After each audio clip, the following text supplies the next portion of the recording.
এদিকে শরীয়তপুরে জাজিরায় ককটেল বিস্ফোরণে প্রাণ গেছে 2 যুবকের। এলাকাবাসীর অভিযোগ, দীর্ঘদিনের রাজনৈতিক বিরোধের জেরেই এই বিস্ফোরণ ও প্রাণহানি। নির্বাচনের আগে যা আতঙ্ক ছড়িয়েছে ভোটারদের মাঝে।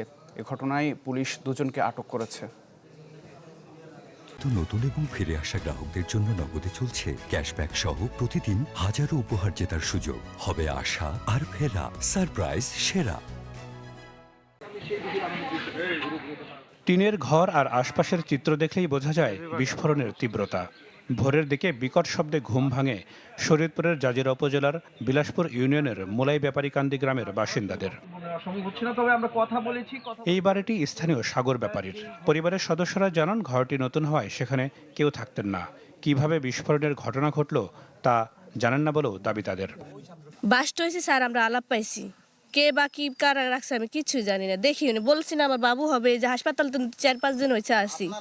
শব্দ শুনে ঘটনাস্থলে ছুটে যান পাড়া প্রতিবেশীরা। গুরুতর আহত 2 জনকে উদ্ধার করে পাঠানো হয় হাসপাতালে। পরে বাড়ির কিছুটা দূরে ফসলি জমির ভেতর পাওয়া যায় পাশের এলাকার যুবক সোহান ব্যাপারীর রক্তাক্ত মরদেহ।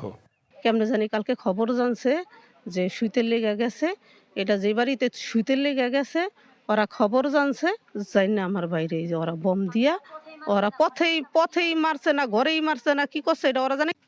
জাতীয় নির্বাচনের আগে এ ধরনের সহিংসতা ও বোমা বিস্ফোরণের ঘটনায় আতঙ্ক ছড়িয়ে পড়েছে এলাকার সাধারণ মানুষের মাঝে। রাত্রে বোমের আওয়াজ পেয়ে মনে করছি তো বুঝি মারামারি লেগে গেল নাকি, আর আমরা উঠছি। ওড়ার পর দেখি না কিছু, খালি দেখি দৌড়াদৌড়ি, মানুষ একজনে একনি ছাড়ু ছুড়ুর। এই ঘটনাটা 15-20 বছর থেকে চলতেছে। আমরা অনেক আতঙ্কে থাকি, সামনে নির্বাচন, আমরা এইভাবে থাকলে নির্বাচনে ভোট দিতে যেতে পারবো না। যদি এরকম আতঙ্ক, আগ্নেয়াস্ত্র এবং কি হাত বোমা ককটেল যদি বিস্ফোরণ হয়, তাহলে আগামী নির্বাচনে সাধারণ ভোটারদের ভোট কেন্দ্রে নেওয়াটা একটা চ্যালেঞ্জিং হয়ে দাঁড়াবে। পুলিশের প্রাথমিক ধারণা, বোমা তৈরির সময় কিংবা মজুত অবস্থায় বিস্ফোরণের ঘটনাটি ঘটেছে। ক্যাবগুলো আছে, আমরা দরকার লাগলে এখানে আমাদের ডিপ্লয়মেন্ট সংখ্যাটা বাড়ায় দিব, আমাদের টহল বাড়ায় দিব, চেকপোস্ট হতে বাড়ায় দিব, এবং যদি প্রয়োজনীয় যৌথ বাহিনী যে অভিযান যদি থাকে, যদি এরকম যদি নির্দেশনা থাকে, তাহলে সেই অনুযায়ী পরবর্তী ব্যবস্থাগুলো নেওয়া হবে।